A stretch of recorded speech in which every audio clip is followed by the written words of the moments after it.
Hello everyone and welcome to another scenario. Today we're going to pit the Chinese Navy against the Japanese Navy. More specifically, the Chinese Navy will try to encircle the Japanese islands with their fleet and destroy any opposition. We will be playing as the Japanese and try to stop them, or survive rather, and take as many Chinese ships with us as possible. So first things first, let's take a look at the two sides. So let's begin with the Chinese, or rather the People's Liberation Army Navy. The PLAN is generally divided into three fleets: the North Sea Fleet, the East Sea Fleet, and the South Sea Fleet, based out of Qingdao, Dinghai, and Zhanjiang, in that order. Please note that this is an old image, so these numbers have grown significantly since, I think this is from 2009 or 2012 or something. The Chinese fleets, as we're using them today, will look like this. So the PLAN actually feels quite a diverse set of different destroyer classes, different classes in general. In this case, I have marked the ones that are most important for our scenario with a little star symbol. Let's go through them very quick. So we have the Type 055. This is one of the very new surface combatants that they field. It's a very large ship. They class it as a destroyer, but it's actually looks a lot and functions a lot like a cruiser, or how you would imagine a cruiser, similar to the Ticonderoga class. I think it has like 12,000 tons displacement. It has a lot of VLS cells. I think it's north of 110 or something, and can field all the most advanced weapon systems that they have. This is also the platform that would in the future carry the new YJ-21 hypersonic light missiles. Then of course we have the Type 52D, which is basically the main workhorse of the PLAN. Quite similar to a Arleigh Burke destroyer, to be honest. Very similar displacement, has I think 64 VLS cells. So this is basically your run-of-the-mill missile carrier. And then we have a whole bunch of less modern classes like the C, B, and the original class. These are a lot less numerous and also a lot less, or rather they look a lot less like a modern destroyer. They don't have VLS cells generally. They will not be as relevant in this case. However, it's still a hull that floats and carries some missiles and some air defense, so I guess that can never hurt. Then of course we also have the four Submarine class destroyers that they have, which basically are Russian made, so they actually do still have a couple of Russian destroyers floating around. And then we come to the frigates, which are actually very important. These are the main submarine hunters. And they have modern variable depth sonar and these kinds of things, and they will form our anti-submarine screen in this case. And they have a lot of them. Of course, not to forget is the two carriers, the Liaoning and the Shandong. With the Fujian still in sea trials, I have not included it in this scenario. The ships are divided into the three different fleets, to the best of my knowledge, which is basically Wikipedia. This is kind of what you end up with. So you have about 26 ships in the Northern Fleet, 28 in the Eastern Fleet, and 27 in the Southern Fleets, whereby the two carriers are distributed among the Northern and the Southern Fleet. These also get all the super modern Type 55 destroyers. The Eastern Fleet seems to be a little bit like a smaller Type 4s, so to say. That is still a lot of destroyers though. Of course, that is not everything that the Chinese have. One very big thing that I'm omitting is the Type 56 corvettes, or rather the Type 056A. This thing. So these are small, more green modern Navy ships that carry missiles, have good anti-submarine capabilities apparently. And China has a lot of them, about 50. They are supposed to operate more within 200 nautical miles of the coast though. So Japan is a little bit outside their usual range of activities. Of course, in a situation like this, they could probably be used in offensive operations. Still, I chose not to include them in this scenario because I don't think they add much to the scenario as a whole, and also I kind of try to not melt my computer if possible. So yeah. Of course, there's also these things, the Type 22 missile boats, which China has a lot of. These are for coastal operations. They carry missiles, so it's basically like a gigantic swarm of missile boats in case of an attack. These are very defensively minded, I would say, and don't really fit into an offensive operation like this. So all in all, we have 81 ships on the PLAN side. Quite a sizable force, but yeah, with all the talk going on about the big Chinese Navy buildup, I have to say, yes, it is a lot of ships that could be used in an operation like this, but still not a crazy amount, I would say. One thing that should also be mentioned, which I'm omitting in this case, is the gigantic fleet of diesel submarines that the Chinese operate. A lot of them are like kilo-based, essentially. I didn't put them in because, again, I don't want to melt my computer. Also, I mean, they're very slow. In case we start the fleets more or less around their base, then they wouldn't even be able to get into range within time because, yes, they're just awfully slow. I will, however, be including the nuclear attack submarines that the Chinese have. That's more specifically the Type 093As, 93s, and 91s, more modern in that order. These are folded into the northern and the southern fleet, and they have 9 of them in total. So it's often said that the Chinese SSNs are quite a bit behind when it comes to technology and stealthiness compared to, for example, the Russian and the US Navy. However, there are still nuclear attack submarines, so they will be able to stay submerged all the time. They are fast, so they will be able to get into position and actually hunt down and attack our Japanese fleets. So these will be very relevant and a big problem for us to deal with. Moving on to the Japanese side. So the Japanese Maritime Self-Defense Force is divided into a bunch of different districts. That is the Ominato, the Yokosuka, the Kure, Sasebo, and Maizuru districts, whereby the Ominato seems to be more or less empty, like all the fleet, like the actual ships are distributed between Yokosuka, Kure, Sasebo, and Maizuru. Again, all of this information here is from Wikipedia, so nothing crazy and take it with a grain of salt. But in general, the Japanese Navy, at least in my opinion, is actually pretty impressive. They field a whole bunch of different destroyer classes which have been built up over the years. So a couple of them will be fairly old, and then there's also going to be some fairly modern ones, but there is a little bit of a spectrum here because, again, I mean, the Chinese stuff is mostly modern because they have built it in the last couple of years, whereby the Japanese have built their stuff over decades, essentially. So first of all, we have the DDH, the helicopter destroyers, which are kind of aircraft carriers, to be honest. They currently have 2 different classes, the Izumo class and the Hyuga class, whereby the Hyuga is quite a bit smaller. And these will probably stay helicopter carriers. I think they have like space for 4 helicopters on the deck, and this is also what they usually carry, at least according to Wikipedia. And then you have the Izumo class. Those are a lot bigger, Izumo and Kaga, and they're actually currently being converted into actual aircraft carriers so that they will operate with F-35Bs.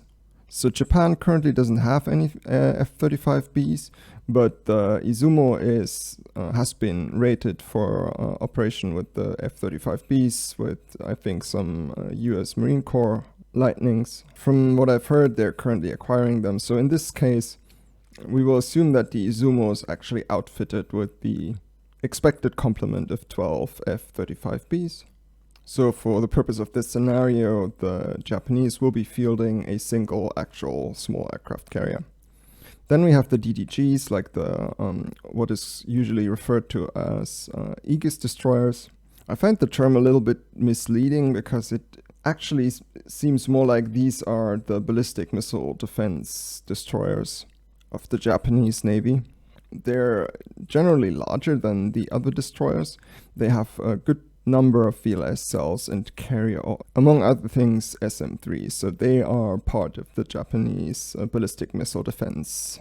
The newest of them is the Maya class. Then we have Otago and Kongo, which are older. All military districts have a number of these ships. Then we have the smaller ones, which are referred to as DD, so not DTG, but they're still essentially guided missile destroyers, though. They have VLS cells, they have suitable radars. They are smaller, usually like in the ballpark of what you would expect from European frigates. The Asahi class being the most modern, and then it goes down from there. The Asagiri class is definitely the oldest, and this is the only class that I've included here, which is actually a little bit outdated. They don't really have VLS systems. They rely on old Sea Sparrows, and they're generally not really, like, they will not be on the level of the ships above, but everything between Asahi and Murasame is definitely has to be taken seriously.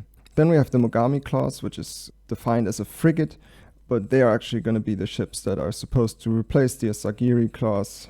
They may be between 3 to 6 in operation right now, but it's on Wikipedia, it's not really updated. The Sasebo seems to have 1, and then there's 2 that are definitely commissioned, but I don't know where they're placed. So in this case, we will just distribute them a little bit between the fleets. So in total, the Japanese are actually fielding 42 surface combatants, which is actually just half of the Chinese, which I find quite interesting. I mean, we're not even talking about duking it out with the US Navy here. It's literally just Japan versus China, and Japan already has like a fleet half the size of the Chinese. Pretty interesting. The Japanese also field a number of submarines. Those are all diesel-electric subs though, so they will be very slow. They are included in the scenario in the end because on the Japanese side we're pretty much going to be in the role of the defender, so we can totally operate close to our home bases, and we'll just bring them in position and basically act as traps. So in the defensive role, the diesel subs definitely have their purpose, and I'm pretty sure they will serve us well in this case. One area where the Japanese, and I guess that counts for all the Western navies, are definitely outclassed is anti-ship missiles. So the Chinese fleets will be fielding a whole bunch of different anti-ship missiles in this scenario, but the most important ones and the ones to watch are definitely the ones we have here. So we're just going to go from the bottom up. We have the YJ-83. This is like the run-of-the-mill anti-ship missile. It's subsonic, sea skimming. It has a range of like 100 nautical miles. It's basically a harpoon, nothing fancy really. And they have, in this case, 500,000 of them. So, yeah. Then we have the YJ-18. The YJ-18 is probably one of the most dangerous weapons in this fleet. We've done a couple of carrier battles previously, and whenever the Chinese are involved, the YJ-18 is the thing that usually seals the deal for them. The way it works is it's basically a little cruise missile which carries a rocket.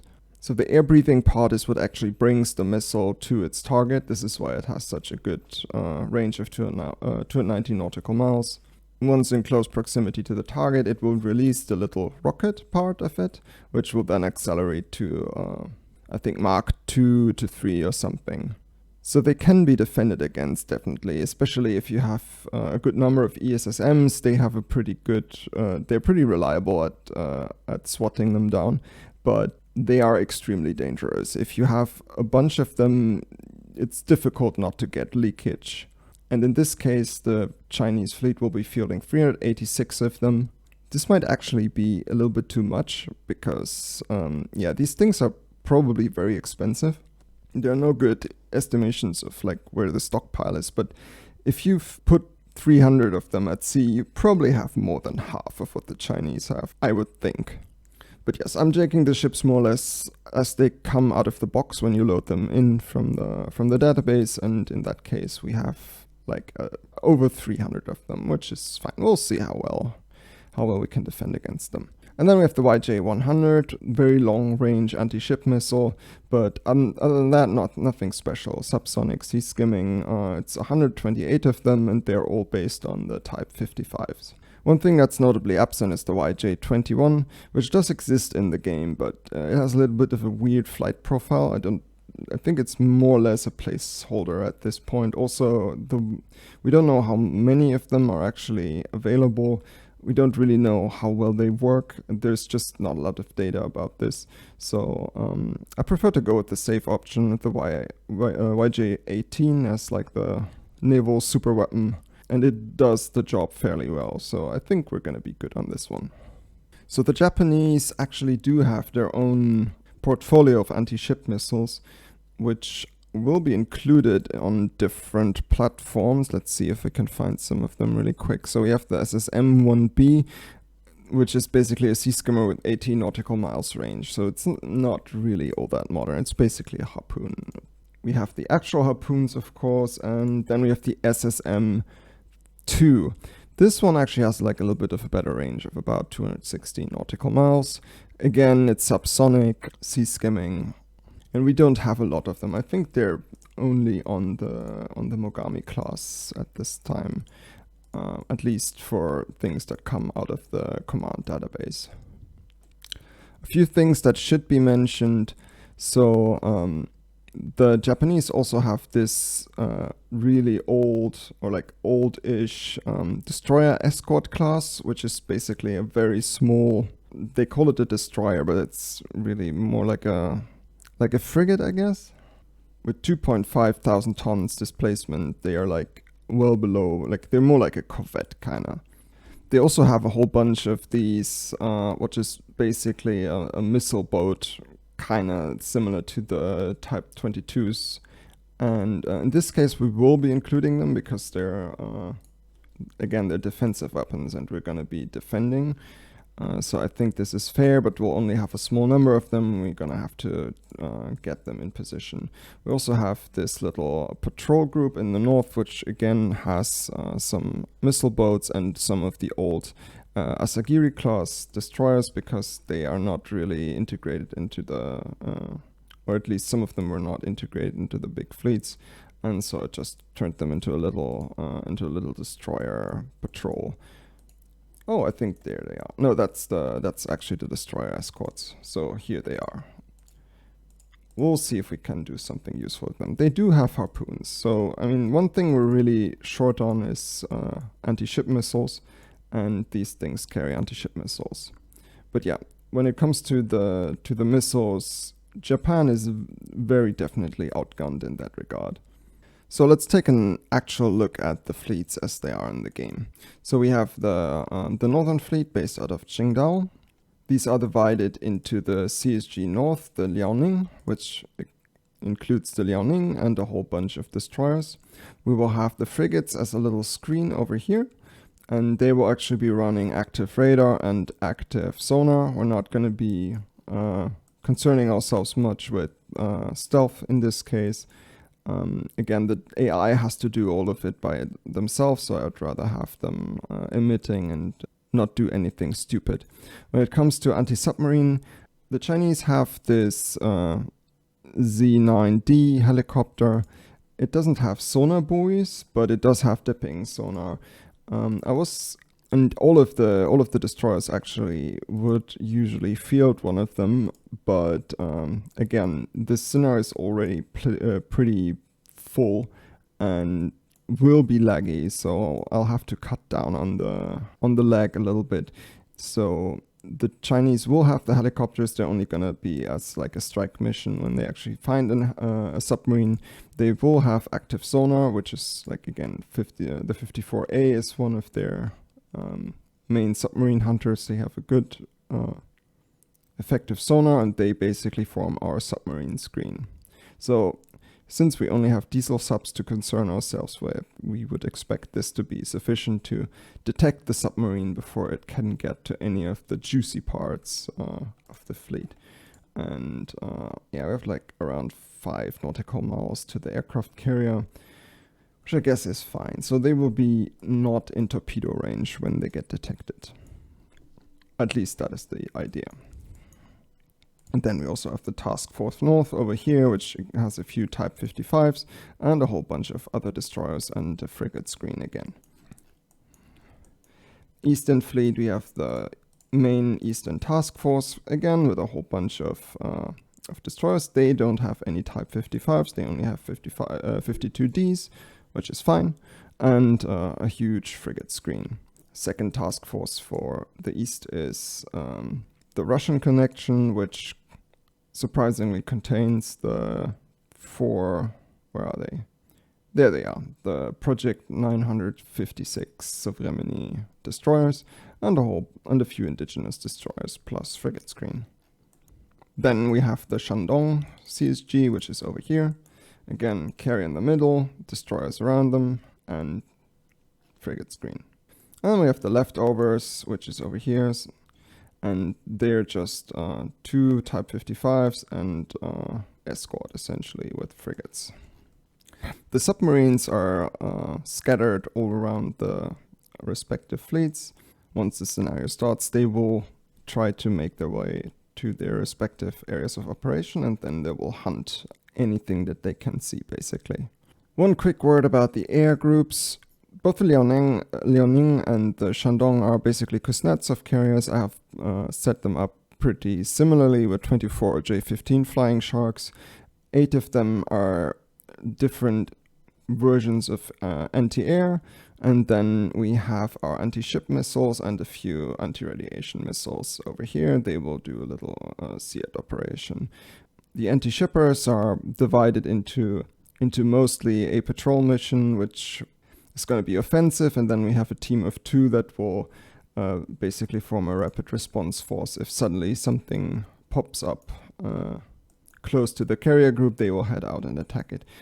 Let's give it like a quick little test. If we start the clock over here, they will all start to make their way to their respective areas of operation. We'll take a moment for them to figure out the pathing, but yeah, looks pretty okay.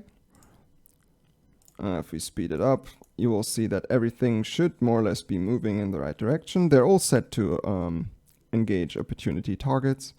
And yeah, this is basically what we have to deal with. One more thing, each side gets a little bit of a special perk. In this case, I have put in 2 battalions of DF-26Ds, which is the anti-ship medium range or intermediate range ballistic missile that they have. Each of them carries 4 missiles, that makes 8 missiles in total.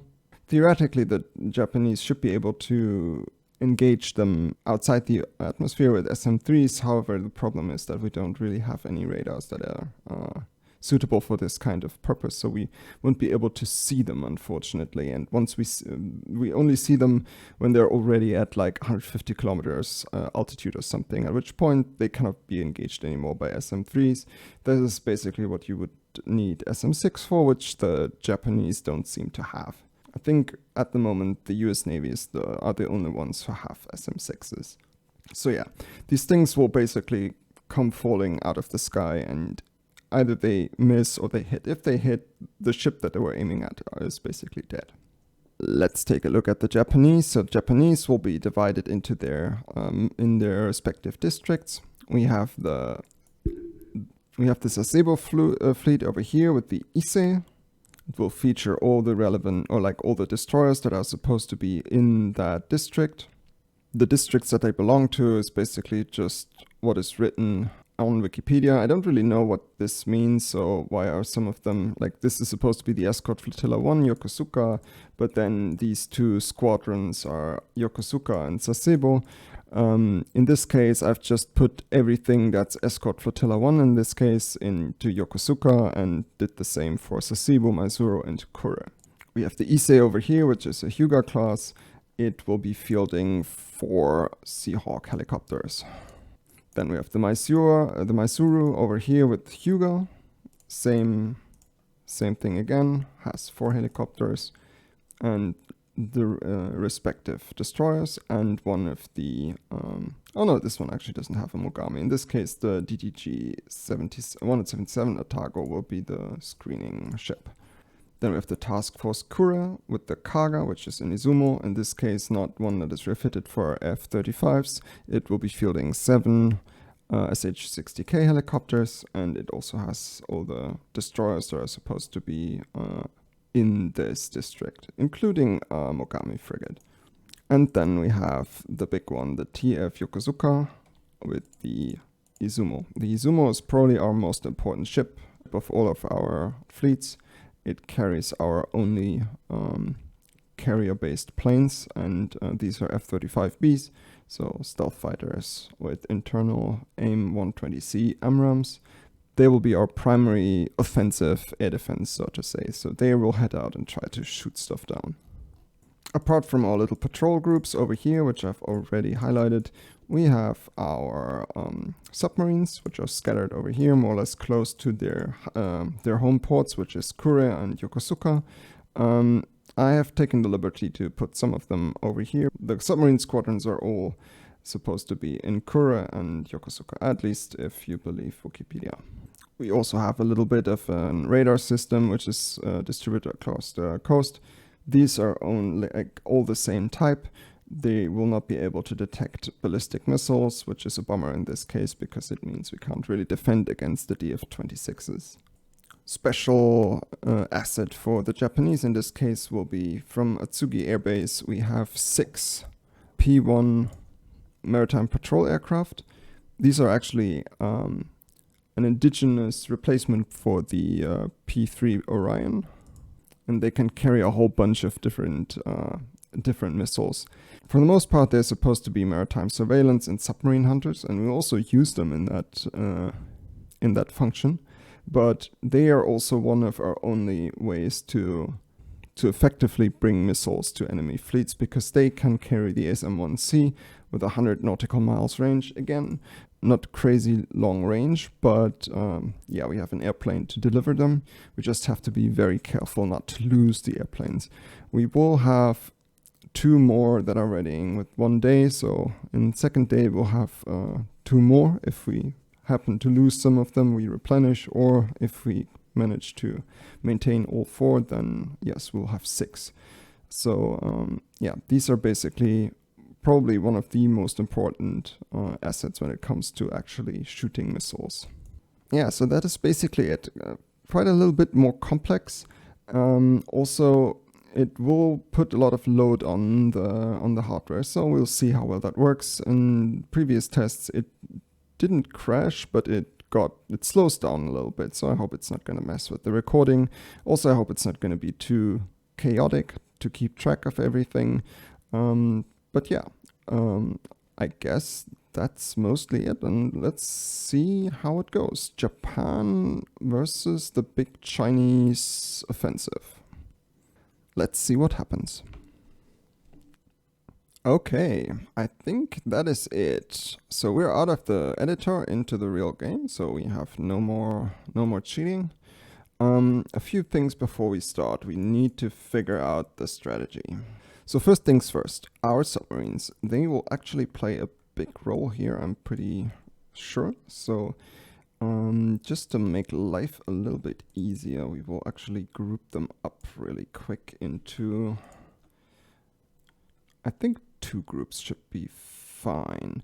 No, actually we'll do it like this. This group here moves over here. They actually move into the Yellow Sea. We want them at periscope depth and cruise speed. Then we need a whole bunch of them to form our little blocking team, and these will go over here. They can stay at creep speed. That should be fine. These over here will all go in a group, and they will start moving in this direction. Again, periscope depth and cruise speed.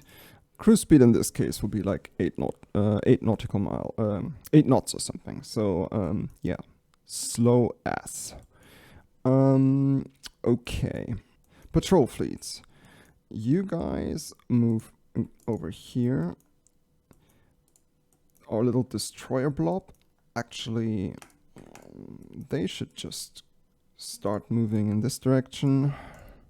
should be fine. And then we have our missile boats, and we will bring them into position over here. They don't really have a lot of fuel, so we can't really move them much, but we'll try to bring them over here because yeah, the enemy fleets will be coming more or less, like some of them will try to get over here into the Sea of Japan. Most will just try to get to the southern side of Japan, because this is where all the juicy stuff is, right? So you have the whole like the Tokyo area with Yokozuka, you have Kure, you have the Kobe Bay, Osaka Bay rather. Yeah. Most important fleet that we have is, of course, the Izumo fleet, and we will try to bring it a little bit closer to the action, just to be able to use our jets better. But we have to be careful because we don't want it to get detected. At least not as one of the first fleets. So they will team up a little bit with the Kure fleet. And then we have the Maizuru, which is in a pretty precarious position, but it also is the only thing we really have to... actually, you can just move away. So these will move into position to tackle whatever is trying to come through the strait over here. And then we have the Sasebo fleet with Ise.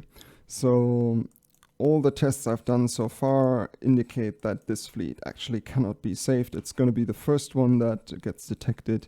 It will eat, it will get missile attacks from all directions, essentially.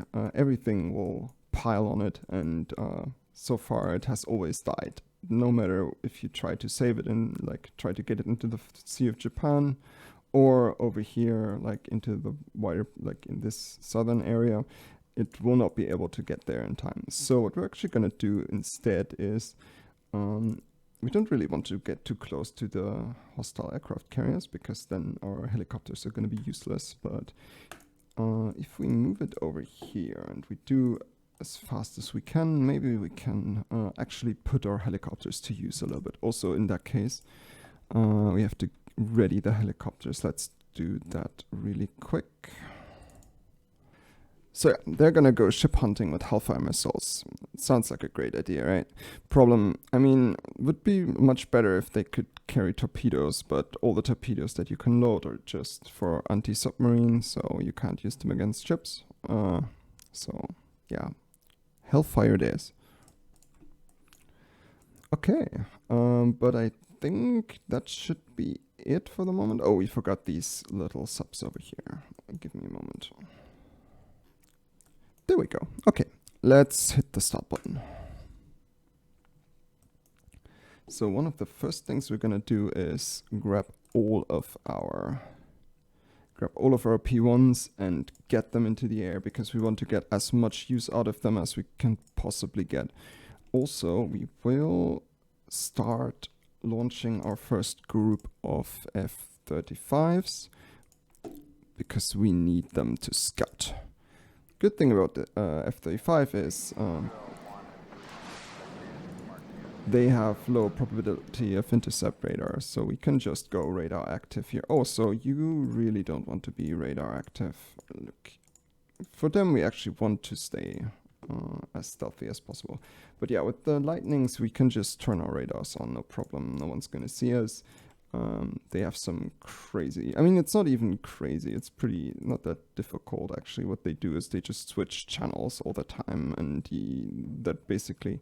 if you you switch your emitter channel a couple 20, 30, 60 times a second, then you kind of need the sequence that they switch to be able to see the emission. And if you don't know the sequence, then the emission will disappear into the background. It's a pretty neat, not too difficult, but neat kind of technology, and that way we'll be able to just fly with our radar on and no one's gonna see us.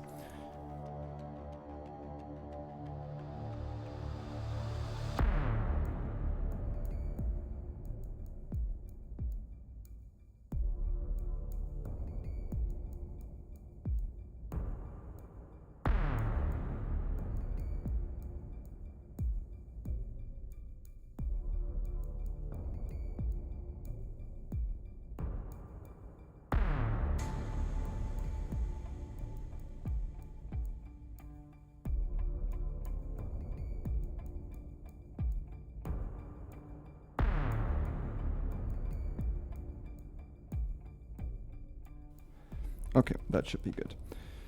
Okay, here goes nothing. We go up to 25k. Also, we put radars on. Where are the baddies?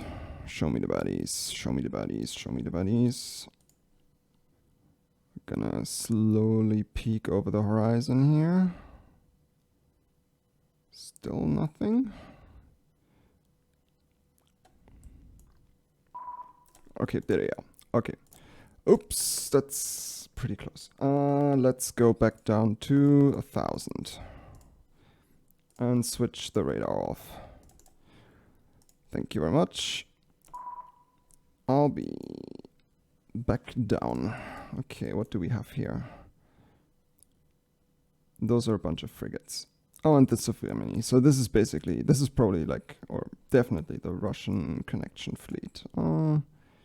Okay, so we need to still cover like 20 nautical miles before we can turn around. Guess we'll just release our missiles from here. That should be perfectly fine. Oh well, they will find their own targets in any case. Let's put everything on this one.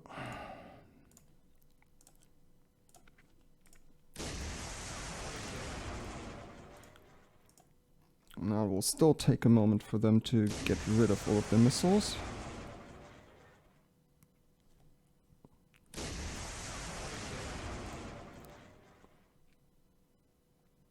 And all missiles are away. Time for us to turn around and get the hell out of here. So we still need to be quite a bit closer. So far we don't seem to have been detected, so yeah.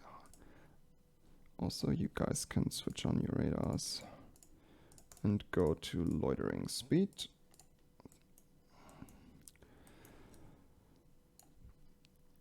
Alright. Let's see what our missiles can do. Here they come.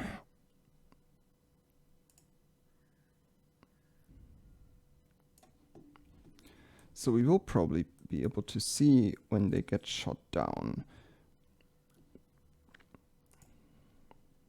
They're moving at 0.9, Mach 0.9, so pretty fast at 30 feet.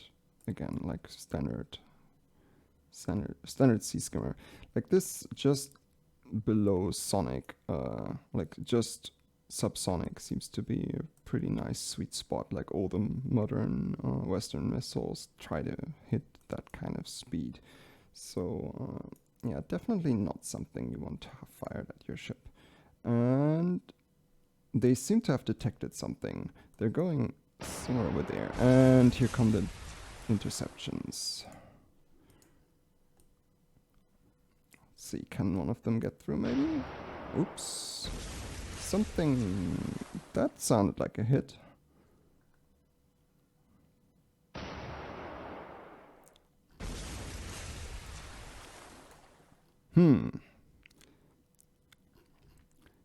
Could be that they hit something, but we won't know for sure until we can catch a glimpse of them. Which probably won't be for a while.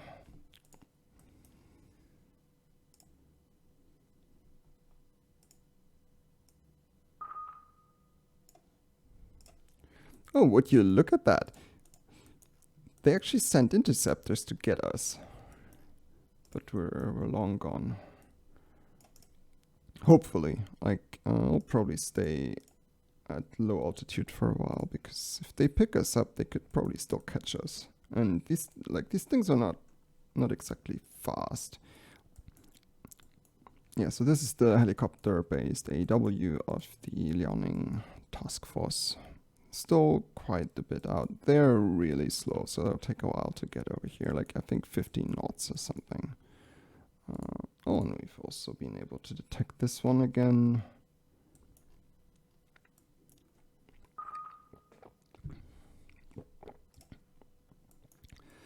Oops. Okay, we spotted some boogies. And our They're out of fuel. Okay, let's quickly get some more of them into the air. Okay, so at this point we can probably just make an intercept mission against them. Be our first intercept, and this one will be... Wait, there it is. No opportunity scrambling. Rest we leave as is. And we'll sign our F-35s. So go get 'em, boys.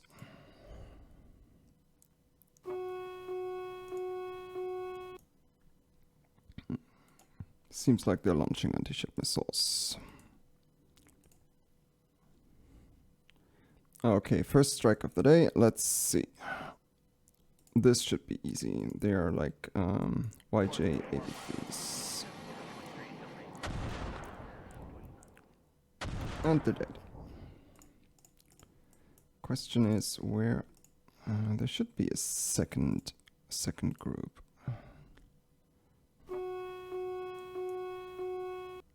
Oh, this is the first volley. Yeah, so the Task Force Mysore in this case was the first to be detected. So they're gonna get swarmed with missiles now. Interestingly, Sasebo fleet doesn't seem to have been detected yet.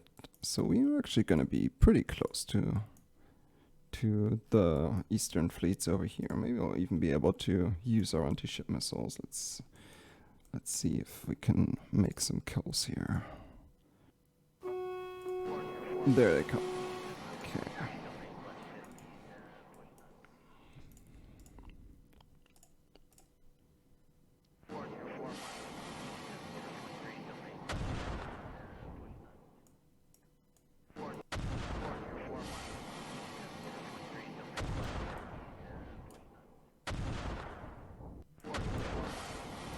Okay. And they got all of them. Excellent. These two are getting awfully close. This can actually hurt. Whoops! And there goes one. And there goes number two. Rip. Damn. My Zulu fleet is on fire. Like, not literally. At least not yet, but... yeah, they're killing a lot of stuff. Pretty impressive. I mean, these are probably mostly the long range, the YJ-100s, because they managed to detect this fleet, and now they're just going to lob, like, all their long range missiles at it. What are you firing at? Oh, they're firing at the radar stations, okay. That's also quite close, though.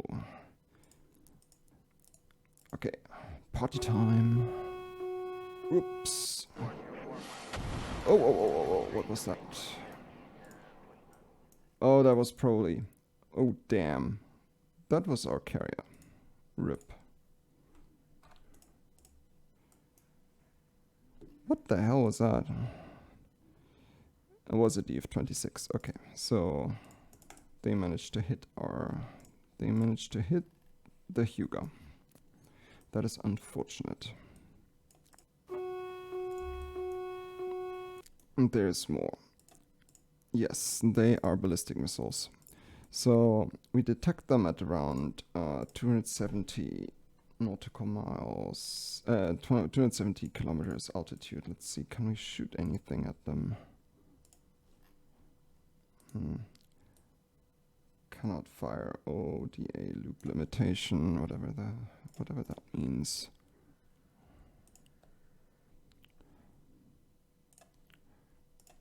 Okay, so we're authorizing 5 launches. Let's see. This one is still cannot be engaged yet. 5, 4, 3, 2, 1.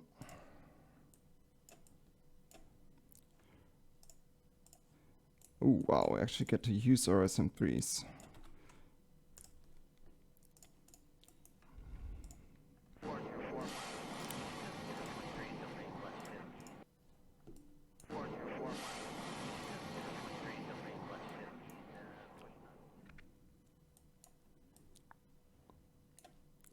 Here they come. Can we land some hits? Yes.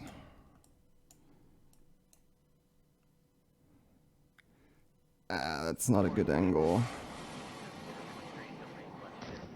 And each of them got like a hit.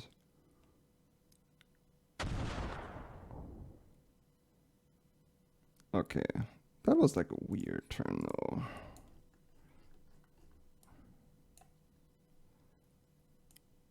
This one is almost certainly going to miss. Yeah, that's not gonna hit. Okay, but we still lost another ship here.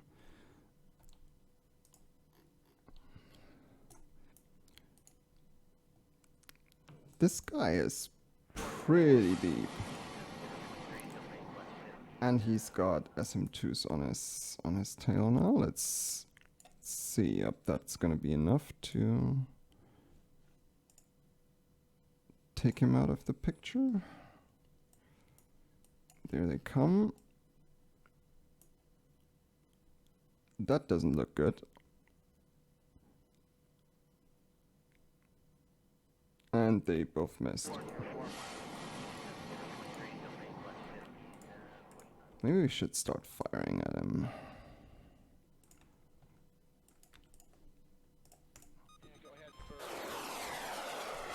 Whee! Yeah, this guy is in big trouble.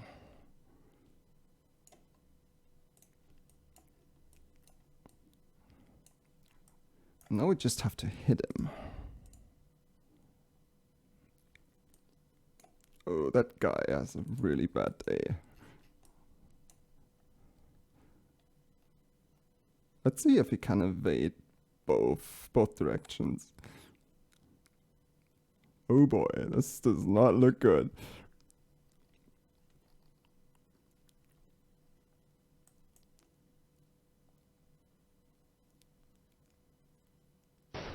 Smack.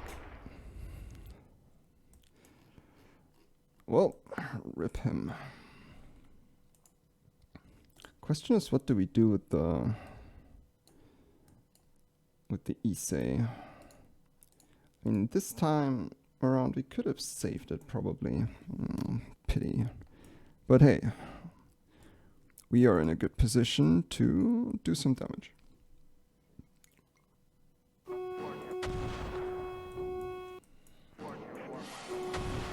And there seems to be another missile attack coming.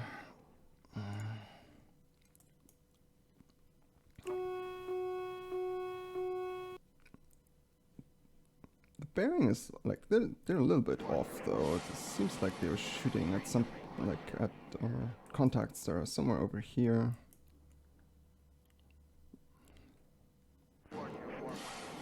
How are we on missiles? We still have lots of missiles. It's actually not too bad.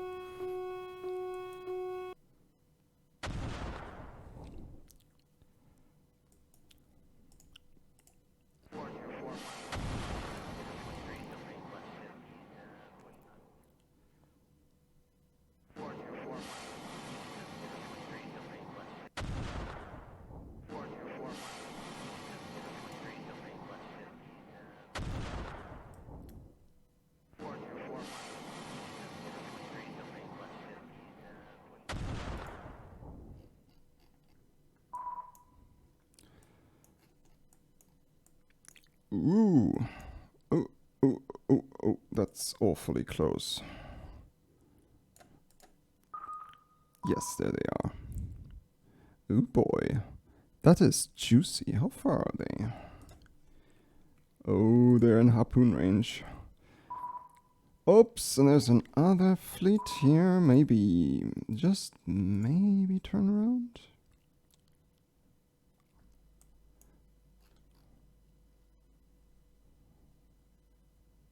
Okay, we'll have to fly a little bit in that direction. Oh, and here come. Where are they going though?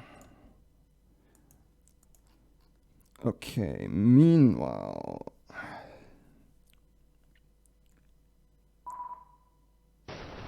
There we go. Okay, so I think we have a little bit of breathing room here. So the Mysuru group, they have been under like attack for like hours now. I think like 2 or 3 hours, and there's also the next group of jets coming in. Interestingly, they're not really getting attacked with a lot of anti-ship missiles, so they should be fine for the moment. They have enough SM2s, 22. Well, they can keep doing this for a little bit longer. So the question is, how do we deal with this? So let's give it like a couple more seconds here. And we should still be undetected. Yeah, that's way too far away. Yes, I know. Okay, so they seem to be going this direction. The question is, can we haze this fleet?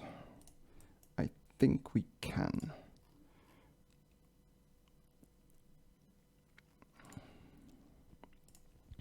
So what we're going to do now is we will set up a surface strike mission.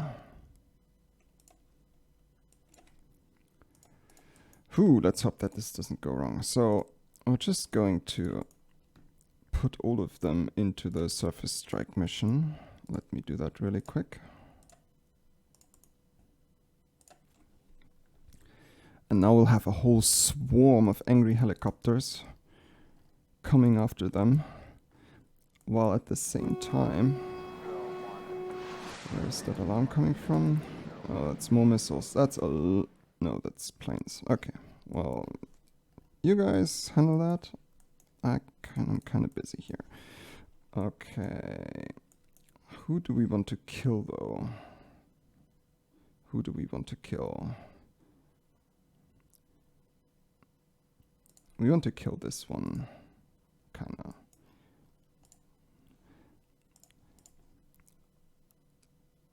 I see 152D, and those, no, there's actually 2. Okay, so we will spread the missiles between them.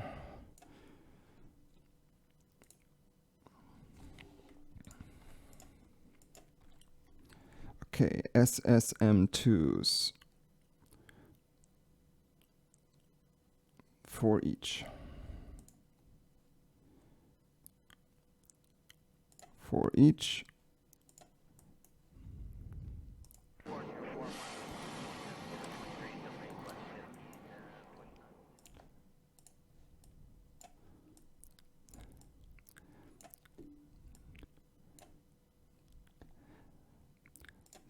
Damn, would you look at that? This is like an actual Japanese missile strike. And it's not even terrible. Oh, this is beautiful. Oh, this is gonna hurt. We might actually get some leakage for them there. And the helicopters take off. Choop, choop, choop, choop, choop. Here they come.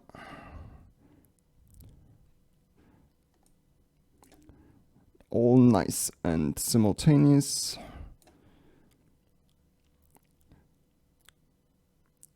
So basically the ships can try to kill all the missiles, spend their air defense arsenals, and then we'll have the helicopters swooping in. It's gonna be beautiful. And then I guess what we should probably do is what is the speed? 15 knots. Our speed is 25 knots. Our distance is a little bit over 50. So in 2 hours they could be somewhere here. That means we will be there to meet them. This looks a lot like we can kill something though. Look at all the missiles. Holy crap. Okay, you guys, do you still have fuel? Yeah, they have a little bit of fuel. And we can still stay a little bit on the target here.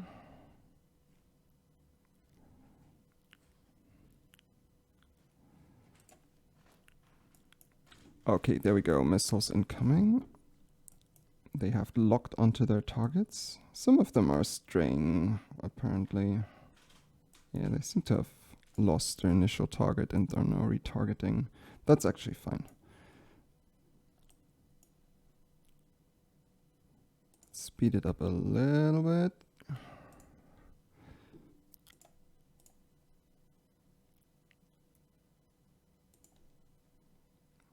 No interceptions so far.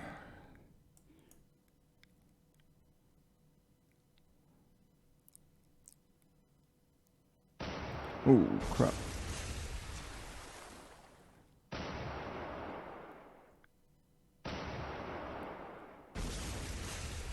Well, something isn't going great for them for some reason. They're not really defending themselves very well. That's unusual.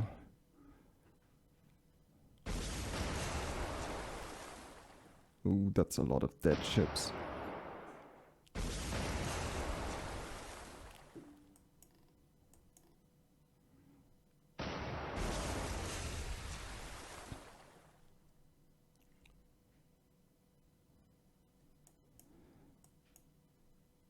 Can we get more hits over there? Yes.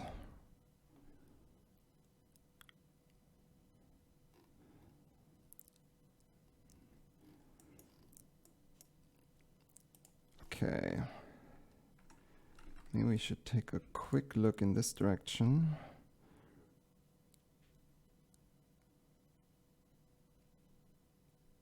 Yes, looks like they're not really responding, which is probably fine because they haven't really spotted us.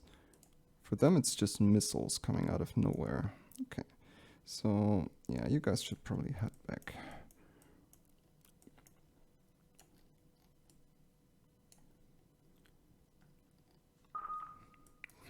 Would you look at that? There's actually nothing left over here.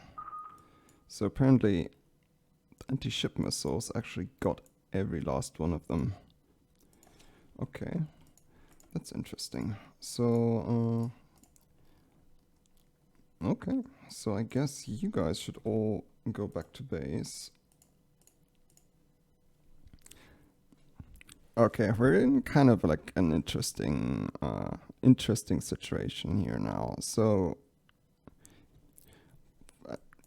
for once, the Sasebo group over here actually hasn't really been detected, and it went at a complete rampage in the eastern area.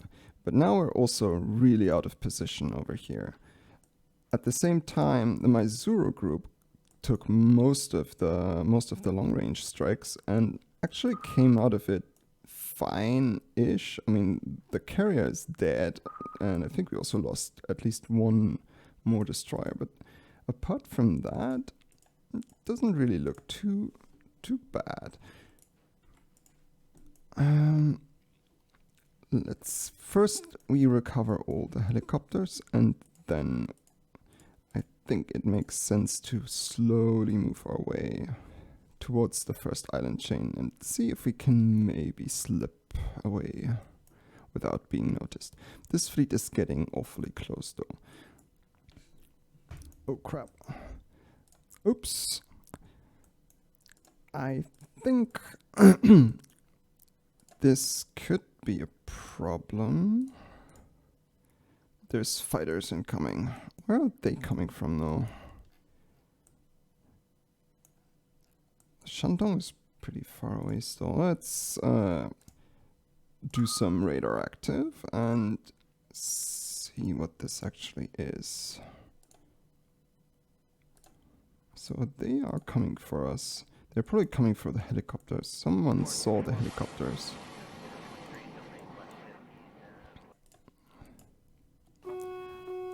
Oh, missiles incoming. Okay, now we're in for some trouble.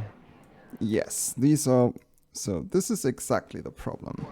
So these are YJ-18s, as you can see here. Once they get into proximity, they will start releasing the rocket, and this one goes at Mach 2.8. So this is pretty difficult to, like, they can be intercepted, but the risk of leakage is very high. Let's see if they can survive this. Ooh, that was clutch. Okay.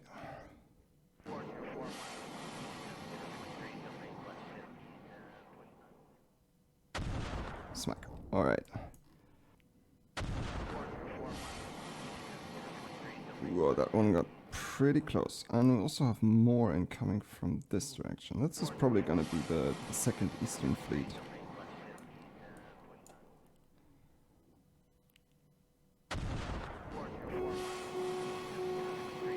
And there's more coming from...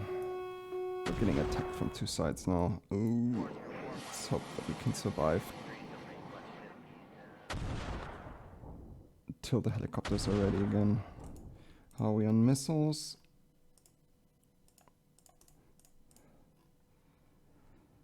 We still have quite a lot of missiles, so... Yeah, as long as we don't get leakage, we should be fine for a little bit longer. Okay, meanwhile we actually got our patrol aircraft back into the air. We split them into two groups. So we actually want some sonar buoys in the area now because the subs are going to close in. For this we're gonna make a quick patrol mission over here.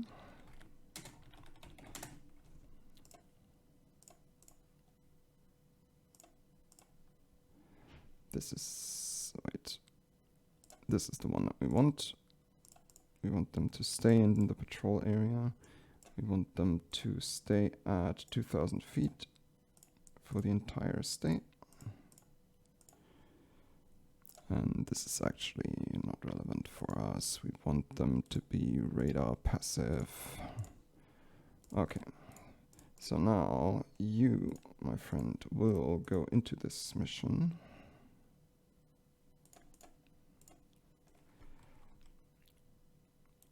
And you will start to drop some buoys. Come on, catch it.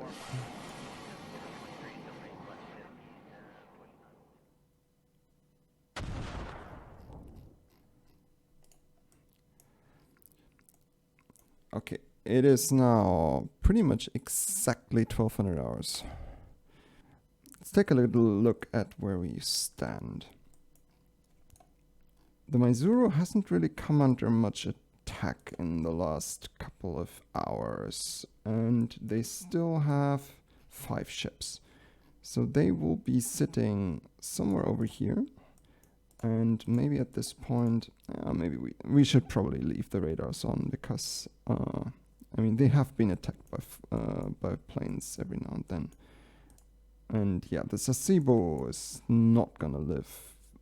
I mean, they have been under constant missile barrage for like since around like 9 or something, so over 3 hours, and so far they haven't taken a single hit. So this is definitely going to be the focus of our attention for the next couple of hours. What about Yokozuka? You can totally move a little bit closer. F-35s are having a much easier time to get their targets. This one, just get them off the cap for a moment. And yeah, so sonar buoys will be deployed. You can actually just, you can also do a little bit longer. This is actually fine. I'm pretty sure the subs are still a little bit out. Also, is this safe? Safe-ish, maybe. We definitely have to go check where exactly that group is, and then we're probably gonna launch missiles at it, to be honest. Okay. Not too bad, not too bad. I haven't been in a position that good before, so yeah, Too bad. I guess we'll just keep going. Oh yeah, but one thing that we definitely have to note is that is what 4 is, no, this is 34 ESSMs, 7 SM2s. We're almost out of missiles.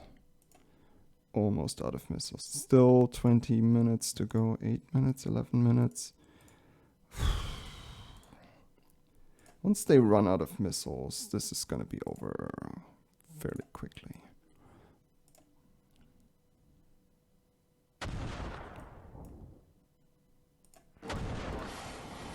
Oh, is this one going to hit? Oh, that one is going... Damn, we got a hit. The carrier got hit. This one's also getting awfully close. Ah, okay. One down. Is the carrier still... Can it still launch aircraft? Let's quickly check on the damage.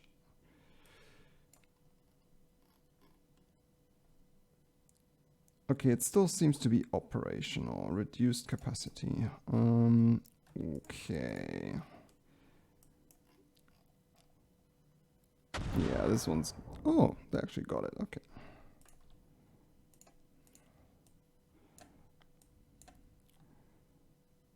Yeah, that's probably going to hit. Yeah, there's no real resistance anymore. They're out of missiles. Bang.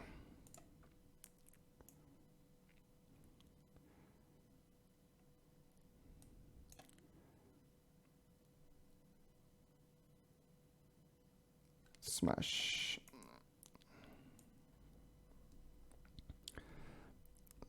Yeah, so this could very well be the end of the Sasebo fleet.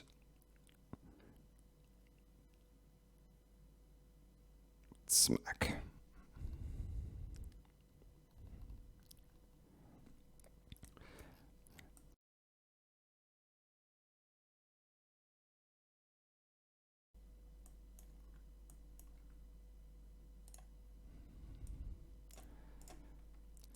Meanwhile, these are also going to fire. So we have a couple of missiles in the air now.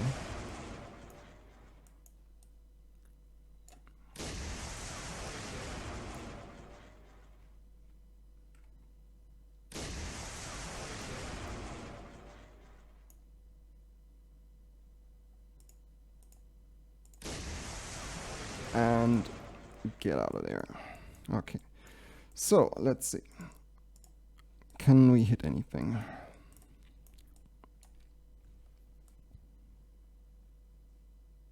And there are the intercepts.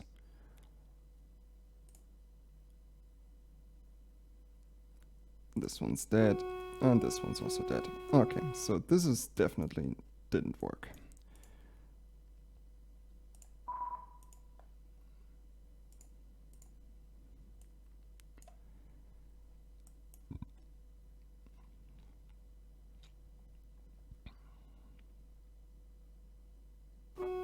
And there come the intercepts. Ugh. Okay, 4 of them are still in the game. 2, 1, and they're all dead. Okay, so unfortunately no luck there.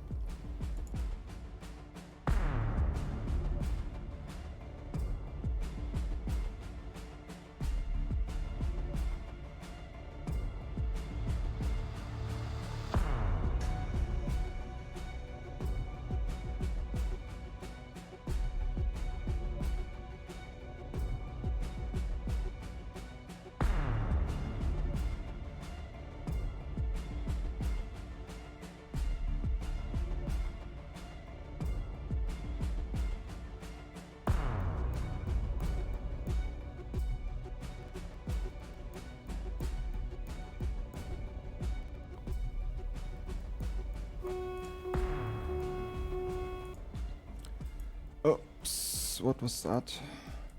Someone just killed one of our ships over here.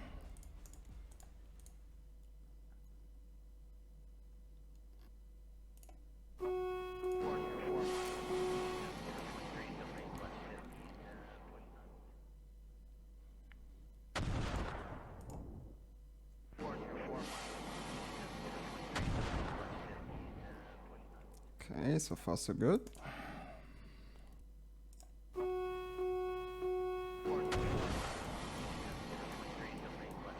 Wah, crap. We got hit. So what actually do we have left here? We have still one of the DDGs and two of the smaller ones, but they're better ones if I remember correctly. It's Takanami and Akizuki. Not the most modern, but they are pretty okay.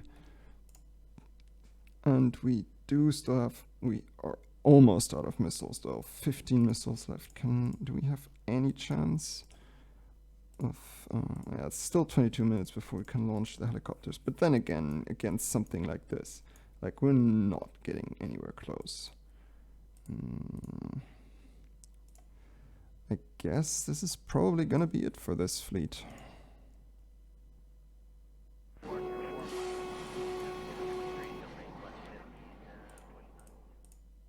Oh, that was another one.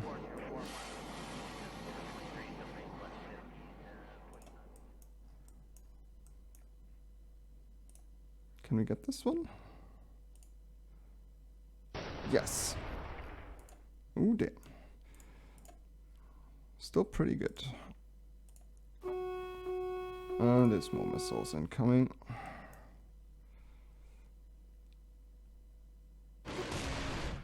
Whoops. Those are YJ-18s. Yeah. RIP.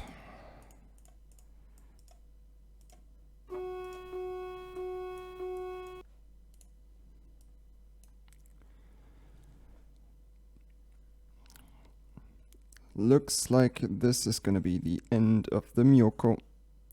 And smack. It's dead. So that is the end of the Mysuru fleet. Okay, it's now exactly 1800 hours Zulu. That would be like 3 AM local time. Let's take stock of the situation. So, first of all, the Sasebo fleet and the Mysuru fleet are now completely wiped out. So we don't really have much in this area anymore. We still have this patrol group, which we will move close to the shore and try to hide a little bit. I mean, that is just not, like, I doubt that we're ever going to be able to get that close. But, and we have almost no air defense here. We basically have to run them out of missiles before. Maybe we should actually, yeah, but we don't have anything else here. Basically, the only chance we have is let them run into battle when the enemy closes in. At the other end, the Kure and Yokozuka fleets with the 2 Izumo-class carriers, they are still more or less unmolested over here. Our little destroyer blob is moving, so these are actually still fine. We did manage to kill, like, we wiped out one of their fleets, like the Russian connection fleet. We still have a completely intact fleet here and 2 fleets moving over here. This is the one of the carriers. This is just a whole bunch of destroyers. Meanwhile, our submarines are actually getting into position, and they will cause a huge headache. We position them exactly at the choke points, and this fleet is definitely trying to break into this area. So they're in for some nasty surprises. Over here, I mean, this is just 8 knots. I mean, blah. But actually we can probably go more in this direction. Then again, in the end of the day, we want to catch the carrier, so maybe we should just stay the course. How long till we can head out with the patrol aircraft? 1 hour and then about 2 hours. Okay. I guess. I mean, there's probably going to be a lot less activity for the next 6 hours. We will certainly launch some pot shots at probably at this group over here, or maybe even the one down here, because in the end of the day, this one is probably not going to threaten our carriers that much. This one is. So those are kind of the ones that I want to shoot at. Also, when it comes to sonar buoys, we haven't really seen any SSNs yet, but then again, any SSN that moves through here will have to go through our own submarines. I think they should be able to detect that stuff. Then again, like the Chinese SSNs are not crazy stealthy. I think this is the right thing to do. Also, the question is, do we want to move the carriers back? I think for the moment we will just leave them here. Okay, let's run it a little more and see how far we can get.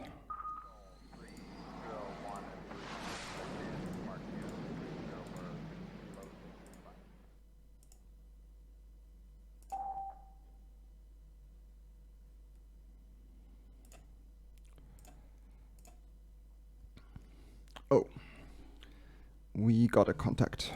That's a submarine. Okay, first of all, there's a couple of things happening at the same time right now. So these have to get into the air. So in this case, we shall detach this one.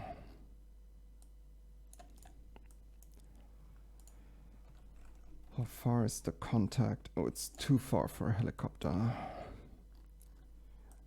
So we have to really slow this one down now. And do we have a little bit of battery? Yeah, a little bit maybe. We'll just keep going in that direction. How far are we from him? 17. What's the range on our torpedoes? 8. Maybe the best course of action here is to actually just go full stop. We do not want to make any noise. See if we can maybe get like a heading. Also, conveniently, we'll have the patrol aircraft will be coming in this direction. There we are. Oh, we have a fix on him, more or less. Going at 11 knots. This direction. He will be within 2 nautical miles of us. Just have to be very quiet. It doesn't look like he detected us yet.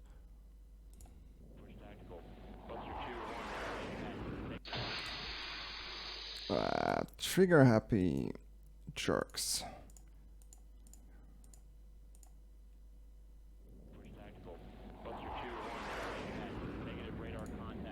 You should probably adjust there. So now he will know that we're there.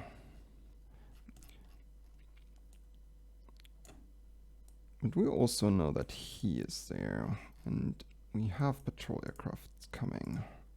So I'm pretty sure he's not gonna escape.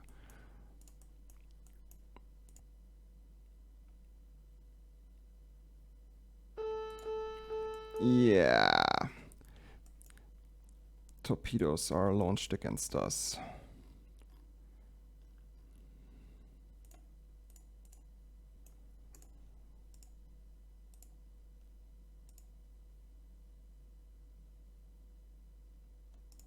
Hui! Did we get him? Looks like we got him. Just have to get out of... we really have to get out of those torpedoes. They're pretty... I think they're on a search pattern. They might not know where we are.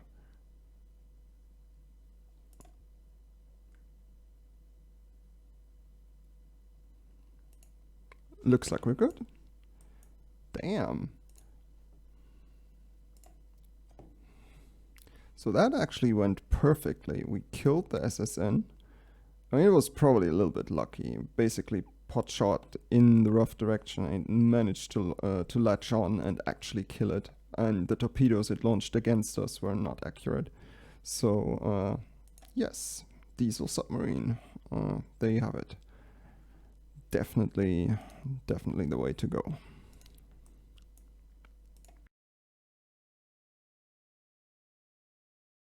Going now. I think we have to move the patrol craft away from here. They are pretty fast though. Let's see, maybe we can manage to. Our patrol aircraft have a bit of a problem though. They are being attacked.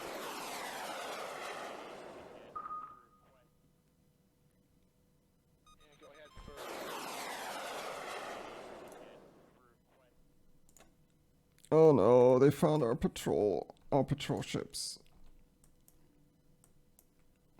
And they have no air defense whatsoever. Well, that's unfortunate. They're gonna get popped. Pop. And pop. And pop. Well, that was not very good. Also, come on, you have to move very quickly. So these are definitely after our patrol aircraft, but we do have 2 flights inbound to intercept. This is going to be very tight.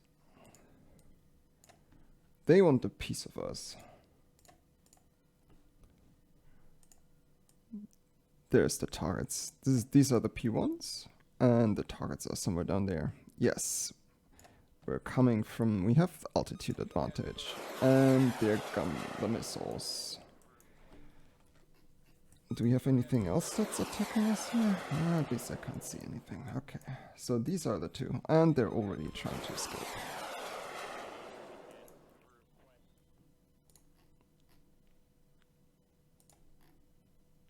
Maybe we can still vector the P1s. They still have a lot of fuel. This one at least didn't really work out. First round of missiles seems to be going wide.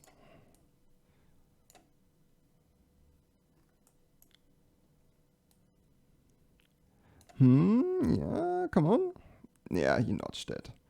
He definitely notched it. Maybe we should make sure. Let's see, can we maybe improve this somehow? We'll give them. We'll do like a no escape zone thing here. I mean, what are they gonna do? They're not gonna be able to. We're like outnumbering them. Ooh, and one of them just got smacked over there. Ooh.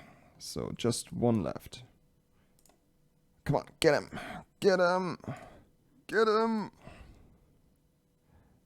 There he is. Swoop. And went wide. Okay. Meanwhile, our P1s will actually still get to attack. We're at 90. Let's get a little bit closer here. Yes. Okay, who's gonna be the lucky one today? I guess he's gonna be fine.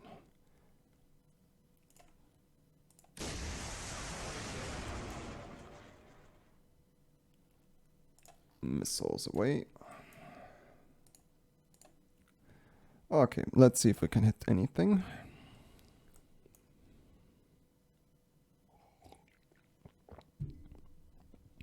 And there come the intercepts. That looks like 3 out of the picture. Yeah, we're losing missiles now. Where did that come from? Yeah. Not having a lot of luck here. 4 missiles still in the game. Come on, we just need 1.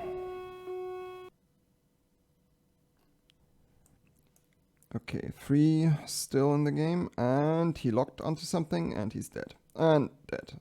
Come on. Can we hit something?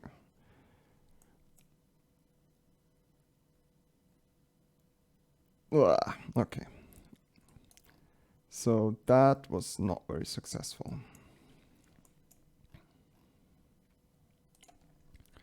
So it looks like the P1s have picked up a tail again.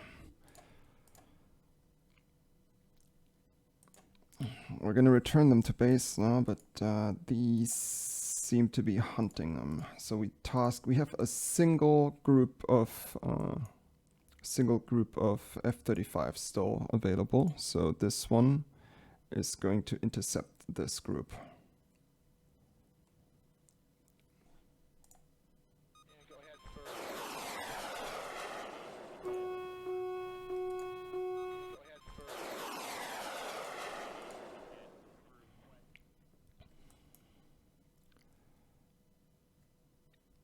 Damn, they're actually firing at our F-35s. Oh, and we lost one. Holy crap.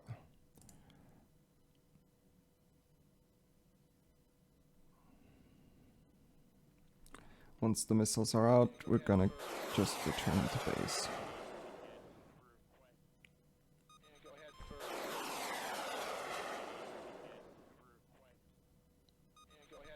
Okay, time to get out of there.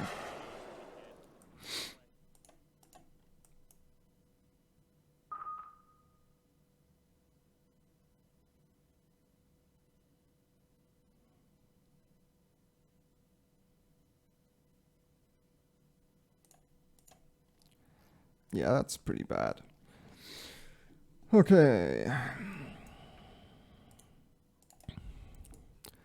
Okay, it looks like he's peeling off. So, yeah, but that has cost us an F-35, which is not ideal by any means. Okay. It is now exactly 0 hours. I think we'll have to break this up into multiple sections because it's been going on for a very long time. So let's take a quick recap of what the map looks like right now. So first of all, where are enemy fleets? The small northern fleet is currently going through the Strait of Tsushima. I think it's the Strait of Tsushima, isn't it? Yes, it is. And our submarines are perfectly positioned to ambush them. So this is something that will happen more or less within the next hour or so. The Liaoning group is somewhere over here, but we can't really do anything about this right now.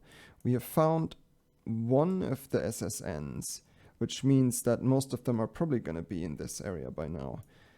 And we haven't seen them.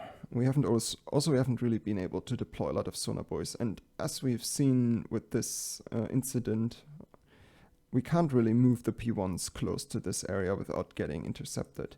So that is not too great. Fleet-wise, we lost the Maizuru task force and the Sasebo task force. We still have the Kure and the Yokosuka task force, which have the most powerful carriers. So that is great. Also, this submarine group is absolutely awfully slow. We'll probably have to break them up into different groups for the next section and move them individual because they haven't really moved all day.